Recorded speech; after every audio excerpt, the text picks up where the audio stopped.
September 1944. A British Cromwell tank fights its way through Holland.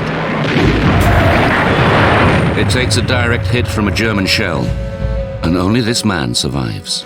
Then another 88 must have hit the tank and threw me approximately 20 yards off my tank. He was one of a tight-knit crew of 5. You sleep together, you work together, you eat together. It's like a family. But this was no ordinary Allied unit. He was a German fighting for Britain against the Nazis.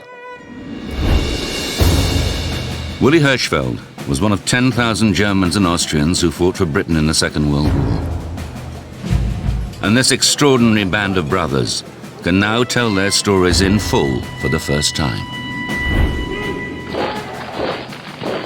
People who we were fighting against were out to eradicate me. You know, they wanted to get rid of me, so I had to fight it. I didn't feel British, but I did feel that I was a soldier in the British Army. They volunteered to fight for Britain against their former countrymen in critical operations across Europe. The enemy I faced could have easily been my friends. When you fired them, they made the most awful noise. There was no feeling of revenge. I wanted to fight the Nazis, not the Germans as such. That particular moment, I had a feeling that we will succeed. They endured the mistrust of their adopted country, but were still willing to die for it. I daren't even say I came from a country that was so bloody awful as Germany. They knew they could be tortured and executed as traitors if captured. But you are British. I said, no, sir. He said, but I hope the Admiralty know what they're doing. Some suffered terrible injuries.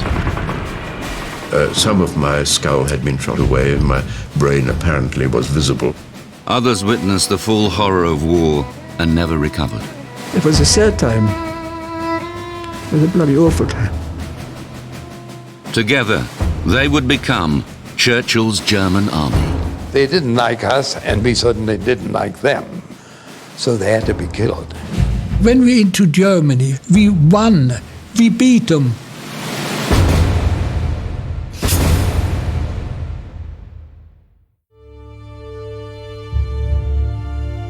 Klaus Hugo Adam is considered Hollywood's greatest living production designer.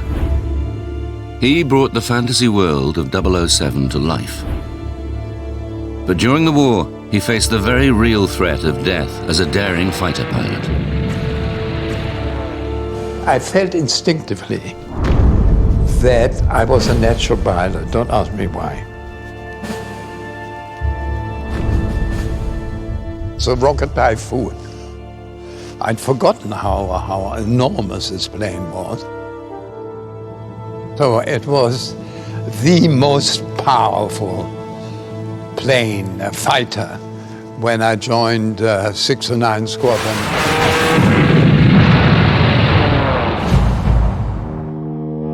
Klaus became the only known German-born fighter pilot in the RAF. But life began very differently. His father owned the famous S. Adams Sport and Fashion store in the heart of Berlin. I was very happy, extraordinarily happy. My father was a very generous man.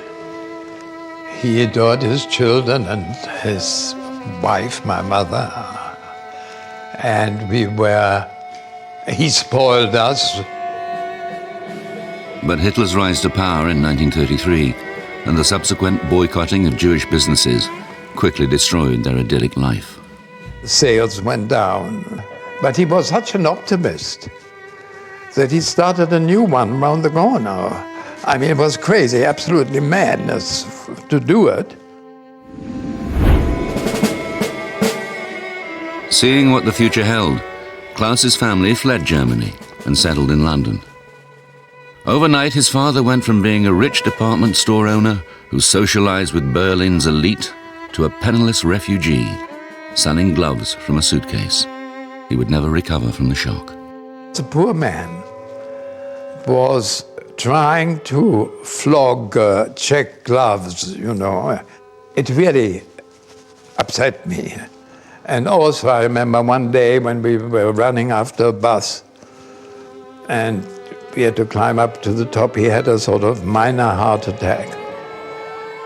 Died in 1936 at the age of 56.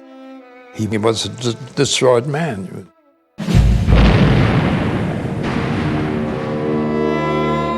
In the autumn of 1944, Willy Hirschfeld was leading from the front as his C Squadron 8th Hussar advanced through Holland towards Germany.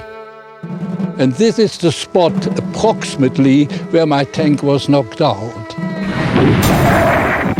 He was a German fighting for Britain, but now fellow Germans had killed his best friends. It was such a tremendous bang. And when I got out, I got straight up to the terrain and I saw the terrible things. For almost a year, they'd hardly spent a day apart. His British crew had treated him like a brother. Right up to that moment, we were always one team.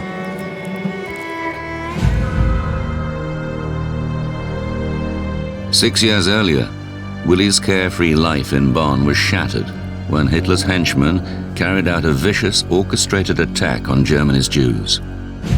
30,000 men were seized and sent to concentration camps. The next morning, Willy was at a life-defining crossroads. And I didn't know, what shall I do? Shall I go back home or shall I go and carry on to my work? My manager of the factory, he said to me, Willy, we have to hide you.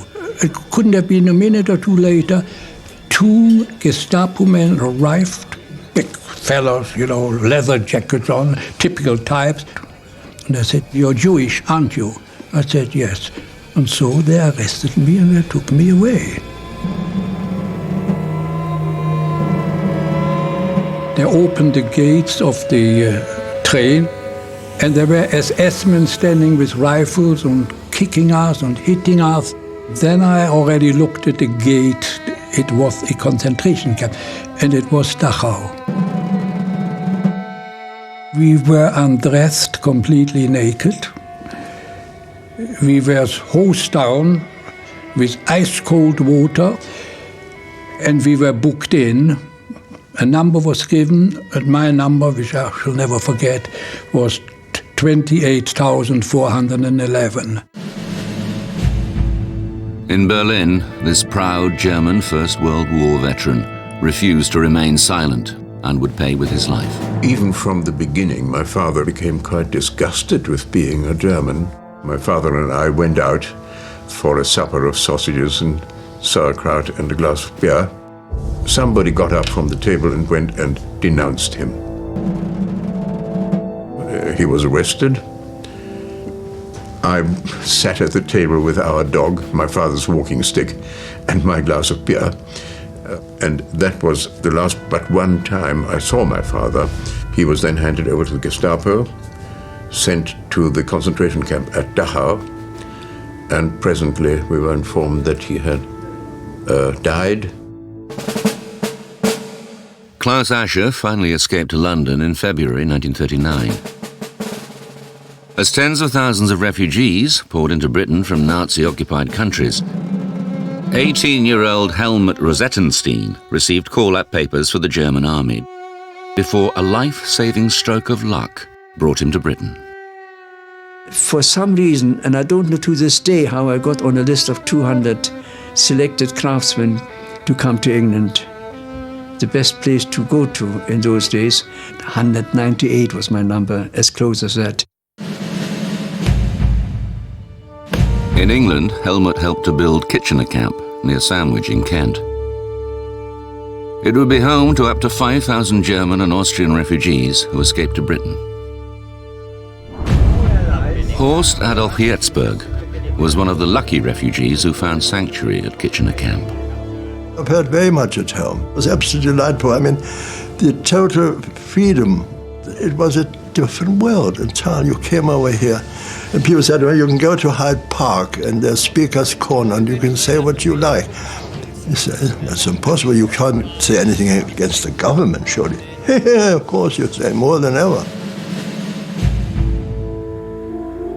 Willy Hirschfeld was still imprisoned in Dachau concentration camp. Then his old boss, now living in England, paid for a work permit for Willy to emigrate to England.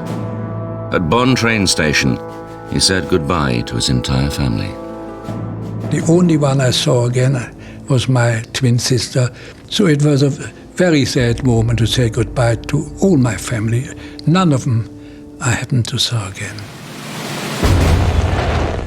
On the 3rd of September 1939, the inevitable happened. Britain declared war on Germany. We are fighting against the evil things in life. Bad force, brute force, persecution and repression. And against those, I am certain that right will prevail.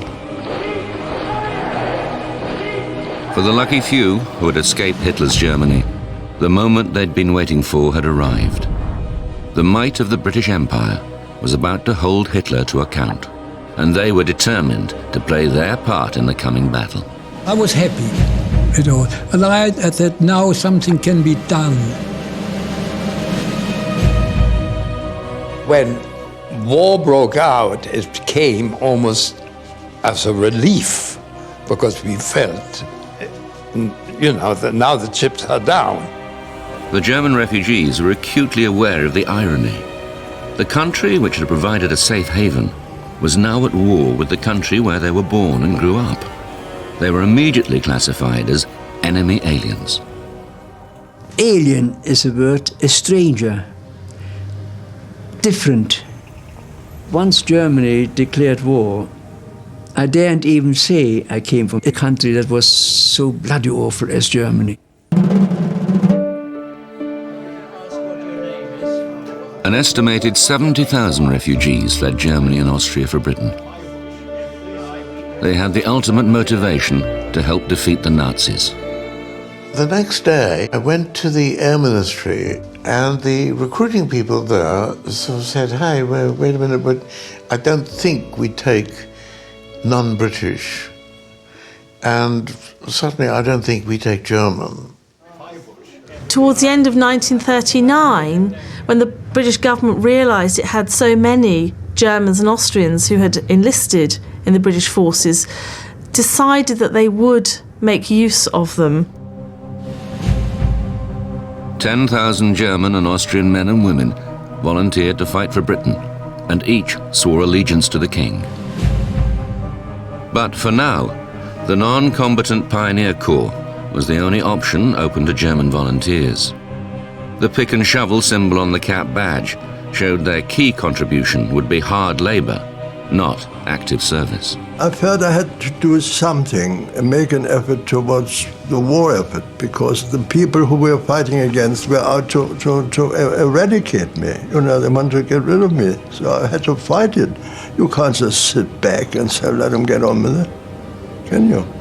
They wanted to fight for Britain, and they found themselves literally digging for victory. They found themselves mixing concrete. They wanted to fight proper. They wanted to exact revenge. In contrast, one infamous British passport holder was now working for the Nazis. William Joyce, ex-head of propaganda for the British Union of Fascists, had fled England on the eve of war. Bearing the scars of political skirmishes in Britain, he was now being used by Hitler to broadcast crude anti-Allied propaganda to an already jittery British public. Britain's present horrible dilemma. The Royal Air Force is too weak.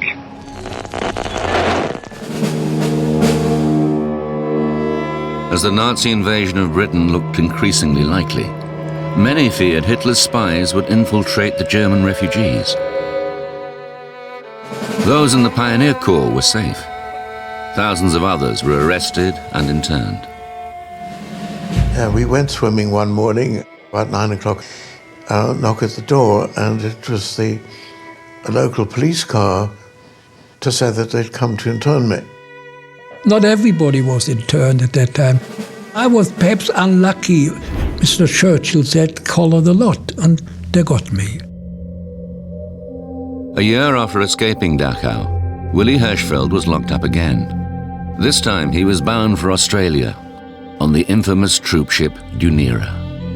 It was a 9-week journey in horrific circumstances, and they were manhandled quite badly, brutally, by some of the guards. But most of the people had all their things stolen, had their things taken away. I had nothing. In 1942, the government realized the value of recruiting German-speaking soldiers to fight behind enemy lines. MI5 agents were sent into Pioneer Corps regiments to select elite refugees desperate to fight the Nazis. Those willing faced certain death if captured behind enemy lines. What we've got here is a group of men who had something special. We were joined by an elderly man who spoke German with a very distinctive Swiss accent. He was very cagey about his background. It was then that we realized we were going to be commandos, which was a leap from the ridiculous to the sublime, if you like, from the Pioneer Corps to this elite unit.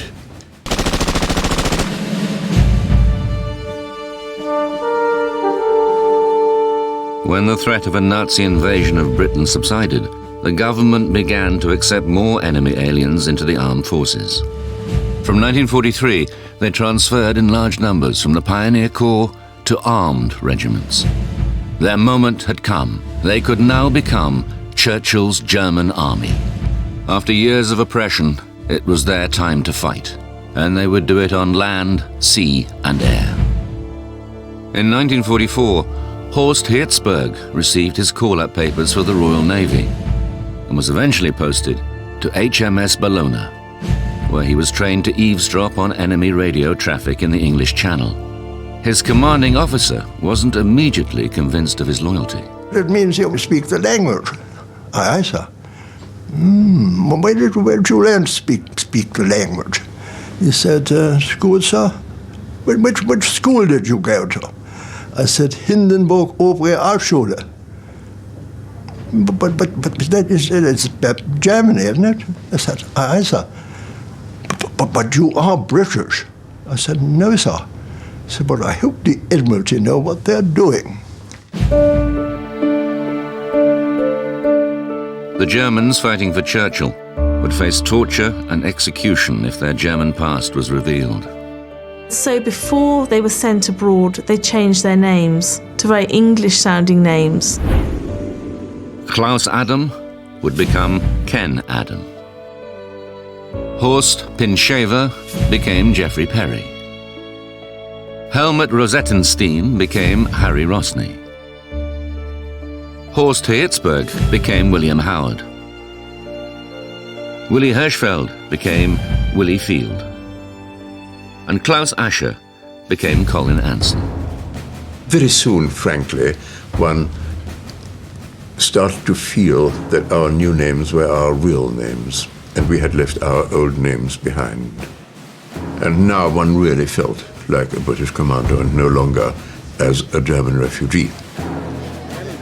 They were now in fighting units and ready for battle. But they had to face the reality that they may have to kill their former countrymen. The enemy I faced could have easily been my friends at school, could have easily been my cousins in the army.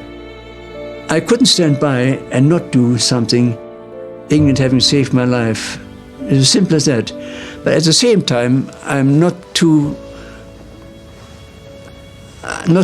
proud to admit that I'm also, in my heart, a coward. The personal risks were high. Attached to the Royal Marines, Colin Anson was now part of the biggest ever landing operation to date, the invasion of Sicily. As his ship came under attack from Stuka dive bombers, he suffered a serious head injury and waited all night for the rescue boats to arrive. And I was left till among the last. I'd been left till last because they didn't think I'd last the night anyway. Some of my skull had been shot away and my brain apparently was visible. A piece of shrapnel went through my helmet and through my skull and sort of skittered round to the back inside and lodged itself where it still is, even now. I was in a bunk next to one containing a young German paratrooper. He was a very nice young man and ever so pleased to have somebody next to him with whom he could chat. Setbacks like these were seized upon by William Joyce, dubbed Lord Haw Haw by the press, in his constant broadcasts to the British public. In November alone, the German forces sank the following British naval units. In London, William Howard's father was devastated by one broadcast, which reported that his son's ship had been sunk by a German U-boat. I always rang my dad at home in London. "How are you, son?" He said, "Well, what's the matter?" He said, "Well, I've heard Lord Haw Haw," he was broadcasting for the Germans, Lord Haw, made an announcement about 10 days ago that the Bellona was sunk off Kola Bay with all guns fired. He said, "Well, they tried, but they didn't succeed, Daddy." The Germans fighting for Britain were now deployed and battling across the entire European theatre of war. In the Royal Armoured Corps, the Infantry, the Royal Marine Commandos, and the Royal Navy. And they would now spearhead the most ambitious ever land invasion in history. We knew it had to be D-Day. They were telling us all kind of horror stories in those days, that the entire sea will be ablaze with flaming oil and you can't get anywhere near, and they will be coming at us from all sides, and there's not a chance in hell that we're going to get ashore. The possibility that I wouldn't see the end was very real with me. The fact that you're going to see dead people, your own as well as Germans. In a single day, the Allies landed more than 150,000 troops on 5 different beaches in Normandy. William Howard's HMS Bellona was one of almost 7,000 vessels that made up Operation Neptune. And there were all these planes overhead. It was unbelievable, the number of aircraft. Then the ships all ran. It was an awesome sight, totally awesome. And at that particular moment, I had a feeling that we will succeed. I had that sort of feeling because it was so powerful, the whole thing, the enormity of it. If everything went to plan, this would be payback time on a grand scale. I was overawed by the impact and the power, the impact of this war machine going into action. And everything was sacrificed for that aim. The bombardment started. The battle wagons, the big ones, went into action to send stuff over to the coast. And it went on, and the thunder and the lightning. It was an incredible sound.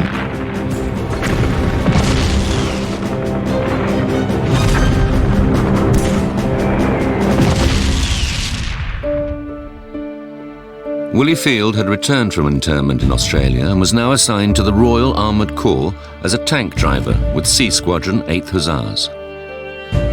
After a successful Normandy landing near Arromanches, his Cromwell tank moved on towards Germany. At last, he had an active role and new friends with a common goal despite their different backgrounds. It was wonderful. For me, it was the best thing that could happen in my life. Not that I say I was out for revenge, but I did it. Yes, I enjoyed it. I was treated very well.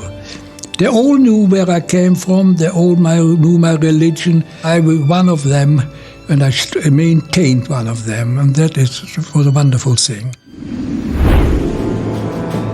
The success of D-Day breathed new life into the Allied campaign, and the Nazi war machine began to wobble. Cat Adams 609 squadron rocket-firing Typhoons were devastating enemy targets across northern France, but success came at a very high personal price. Team spirit became contagious. But when you see the entries in my logbook, Woody shot down, went down in flames. You know, a friend of mine for over a year, I didn't reveal my emotions. Tough luck, I used to put it. That's not me. It was like a protecting myself against any emotion, you know. Your best friend suddenly exploded in flames. But your first reaction was not the poor guy, but the first reaction was, thank God it's not me. Then once you landed, the other reaction came in. And you said, oh my God, you know, that was awful. Ken's squadron was now targeting German troops and tanks trapped in the Falaise area of France. Pilots rarely witness at close quarters the impact of their airborne attacks. But on a day off, his commanding officer invited Ken to examine the devastation on the ground. The smell was terrible. And then after an hour, we got eventually to the actual area of Falaise. And then you saw the SS already bloated and with worms and so on. It was pretty horrifying. And they asked me to take one of the VW staff cars and drive it back to the squadron. We tried to use a disinfectant on the sort of plastic or whatever. We could never get rid of the smell of death, the sweet smell of death.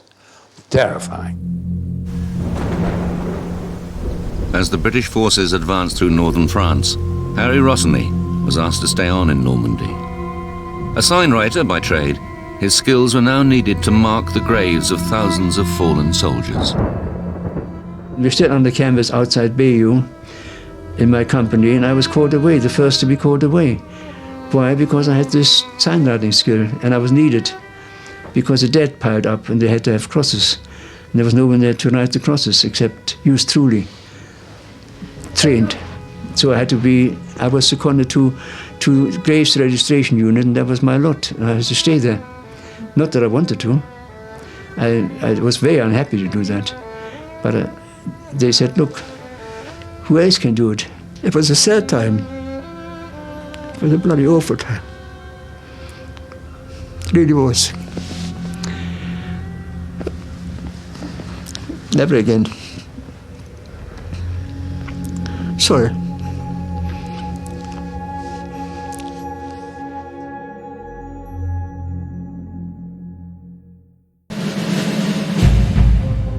As the German army retreated, Willie Field's 8th Hussars pushed on through France, Belgium, and into Holland. Having forged a close bond with his British colleagues, Willie was heading back towards Germany with a real chance of avenging his murdered family and confronting the people who had destroyed his life. But his optimism was short-lived. And this is the spot approximately where my tank was knocked out. I can show you actually on the map, an old map which I have here, where it is approximately between Schindel and Wegel. And we must have been on our way to Nijmegen. Suddenly, his tank took a direct hit from a German anti-tank gun. It was such a tremendous bang that it must have been an 88 millimeter, and it went straight through the turret. And when I got out, I got straight up to the turret and I saw the terrible things in the turret. They were all dead, I thought, but my wireless operator was still alive. And I managed to pull him out and put him behind the tank. But then another 88 must have hit the tank and threw me approximately 20 yards off my tank onto the floor and wounded me in my leg. And luckily they collected him, but unfortunately he died on his way to the hospital. Willie had lost every single man in his crew in one day. It was like a family. Sleep together, you work together, you eat together. It's like a family. And to lose a family like this was very, very difficult for me to get over it. As well as losing his mates, Willie seemed to have lost the opportunity to avenge the atrocities he had suffered. You are are about to hear our... By now, Hitler's Germany faced the real prospect of a humiliating defeat. Yet Lord Haw Haw's broadcasts were now more fanatical than ever. The British Ministry of Misinformation has been frightening British women and girls. In the fields of northern France, Harry Rosny was surrounded by death. In an extraordinary coincidence, he stumbled upon the grave of an old school friend, who he last saw more than 700 miles away in Berlin. And I came across this little homemade shallow grave with Heinz Brandt on it. And Heinz Brandt was my friend who sat next to me at school. He was a lovely boy. He was my best friend, so gentle. I picture him today, a lovely fellow, and a good footballer. Years after they had fled the Nazis, the refugees were about to return to Germany, but now they were in British uniforms. Crossing over from Holland into Germany, a completely involuntary reaction of goose pimples that were much more than goose pimples. I was back and I was incredibly conscious of the uniform I was wearing.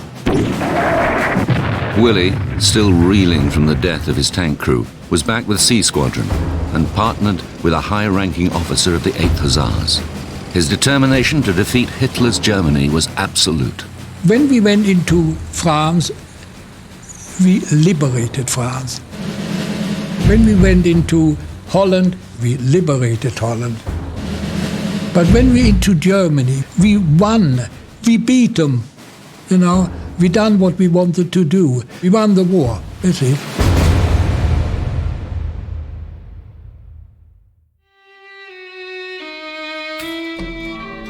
But the exhilaration of victory was soon shaken by the graphic evidence of what the Nazis had done to German Jews in concentration camps. Geoffrey Perry had witnessed the carnage of the Falaise Gap in northern France. Now, as he was entering the Bergen-Belsen camp, he would experience an unprecedented degree of evil. There's nothing quite as telling as a mountain of shoes about sort of hopelessness and deadness. To see a mountain of corpses, the grotesqueness of corpses in their different positions. Amid the chaos, he was approached by a survivor desperate to find his son. The skeletal man handed him a letter. And the way that I clutched that piece of paper, probably didn't clutch a piece of paper like it. With the same sort of feeling all my life. Knowing the chances of the dying man finding his lost son were almost nil, Geoffrey gave the letter to the Red Cross. But months later, he received another letter, this time from the man's lost son. Thank you for putting my father and I in touch. We're now reunited. You know, here I'd come across this man whose name was Hopelessness. I think who sort of, in his own mind, had probably come to the end of his life, okay? And he hadn't, because father and son were reunited, and he did survive. Pilot Ken Adam was now put in charge of thousands of Luftwaffe prisoners of war. He insisted high-ranking German officers saw for themselves the horror of Belsen. They were still in German uniforms with their decorations and so on. We all went there. It was an unbelievable experience for the Germans. You know, they just couldn't believe it, what they saw. One of them tried to commit suicide the following night. Germany calling, Germany calling. You are about to hear our news in English. Lieutenant Geoffrey Perry was with Target Force, whose mission was to gain control of Nazi newspapers and radio stations.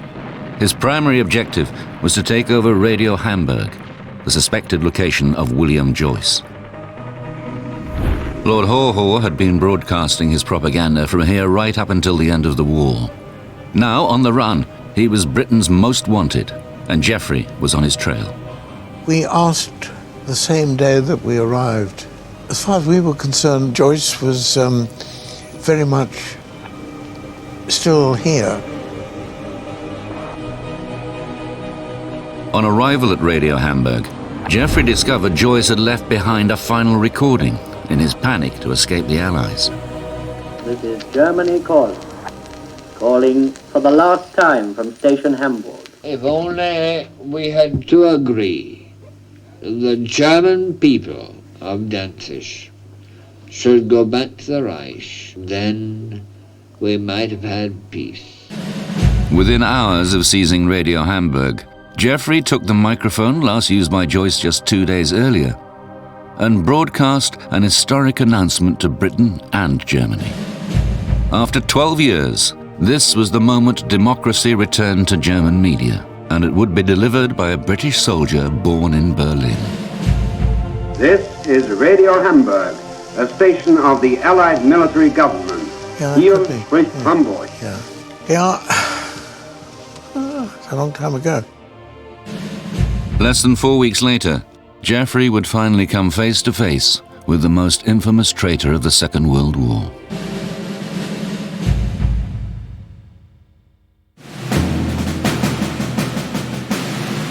Now in northern Italy, Commando Colin Anson was frantically trying to deal with a huge number of surrendering enemy troops. Half the German army seemed to fall on us. In the front car, there sat a general with a stony face. Gradually you could see the red rising out of his equally red collar with the golden wheat sheaves on, and up into his cheeks, forming little red cheeks. And then, after a little while, suddenly he crowed in that peculiar crowing tone general officers sometimes seem to adopt. What's the matter here? Is there no camp commandant? I'm a general. And on the word general, I swear to you, he hit the top C. As a boy, Colin had seen his father denounced and thrown into a concentration camp where he was murdered. Now he was in charge. And I was not in the mood and found it inappropriate to be bossed about by a German general under these conditions.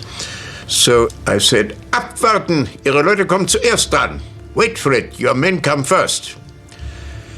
And I've never seen a jaw drop quite as far as that in my life.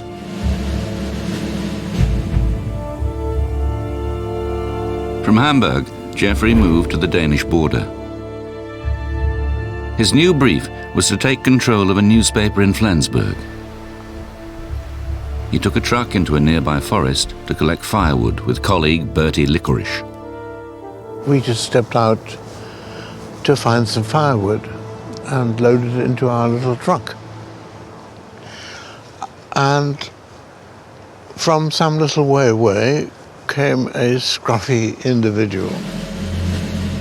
Less than a month earlier, Geoffrey had broadcast from William Joyce's microphone.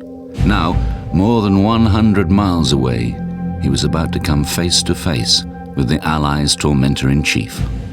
So I challenged him and asked him if he was William Joyce. He said, no, I'm not William Joyce, I'm Fritz Hansen. And I was suspicious of the hand going back into his pocket, and I pulled out my gun and I fired, and he fell to the ground. As he heard the shot, Bertie Licorice came running. Geoffrey had shot William Joyce, Lord Haw Haw, in the buttocks. Britain's most notorious traitor had been captured by a German refugee in a British Army uniform. I think the irony struck me then. I mean, the irony of having spoken from his microphone and having met him here like 4 weeks later. He has been arrested after all these years by somebody who fundamentally is a German Jew. Didn't realize that he was going to be tried as a traitor and hanged.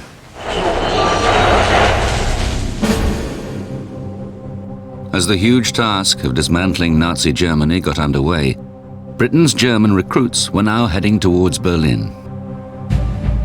Many were desperate to find out what had happened to loved ones who had not managed to escape. Commando Colin Anson had lost contact with his mother more than 5 years ago. I asked whether it would be possible to be stationed somewhere in the Frankfurt area so that I might look for my mother. Now a British soldier, Colin was back in the country where he was born, but it was no longer home. Moving about in Frankfurt was a very strange experience. To walk along the streets I had been familiar with, which were now in some disrepair, of course, but with the ghost of a German schoolboy walking ahead with whom I had nothing in common anymore at all. Against all the odds, his mother, who was born a Protestant, had survived. I succeeded in finding my mother, and it was a great joy to be back together again. She had survived the war in Frankfurt. After finding his mother alive, Colin now turned his attention to the betrayal of his father. I obtained the files of his case, and I learned the name of the man who had actually denounced him. How would Colin, a Special Forces commander, react to discovering the identity of the man who had sealed his father's fate? It would have been easy to pay this lockkeeper a little visit, and we could have gone for a walk together in the town forest from which only one of us would have come back. But it really went against all my instincts to want to pursue a private revenge of that sort.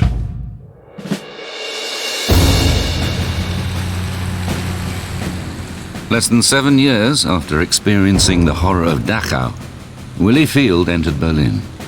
It was the ultimate confirmation that Hitler and the Nazis had finally been defeated. The devastation was absolutely tremendous.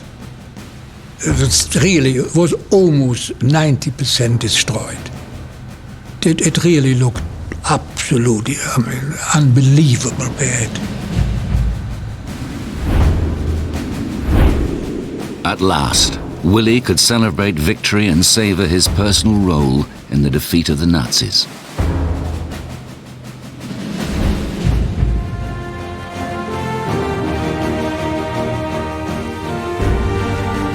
And as a crowning reward, Willy's 8th Hussars were asked to take part in a victory parade on the Charlottenburg Chaussee.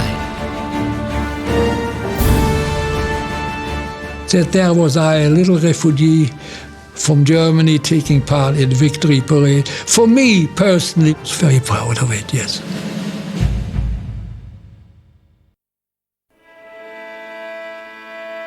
Churchill's German army had returned to their place of birth, but they now realized that nothing would be the same again. There would be no going back. One would assume that once Hitler was overthrown, that these people would say it would be easy just to return, but for many would say there was nothing to return to.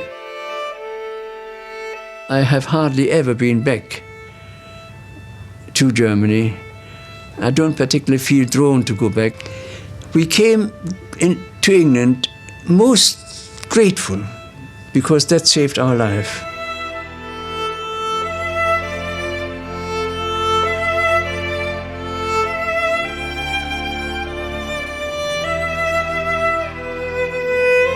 But how did it feel for a German to kill a German?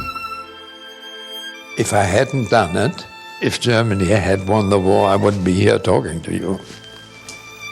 And remember that I lost part of my family in German concentration camps.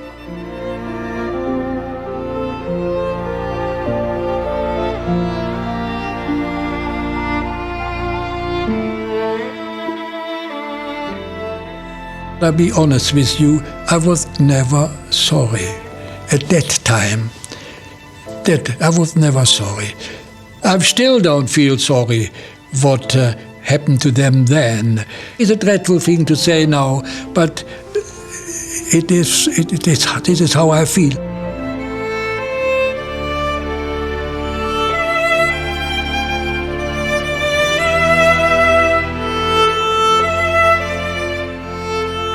There was no feeling of revenge. There was a feeling of I didn't have anything against the Germans as such, except for their distressing lack of what my father called civil courage.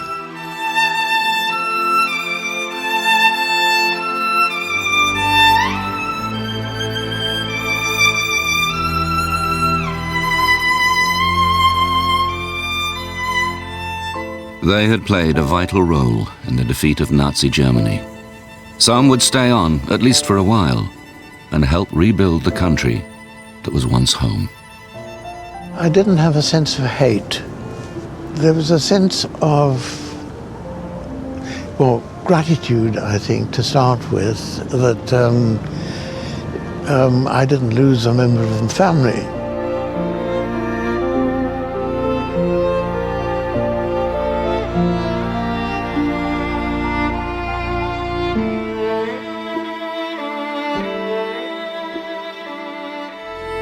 July 1946, I was naturalized. And then I was a British subject.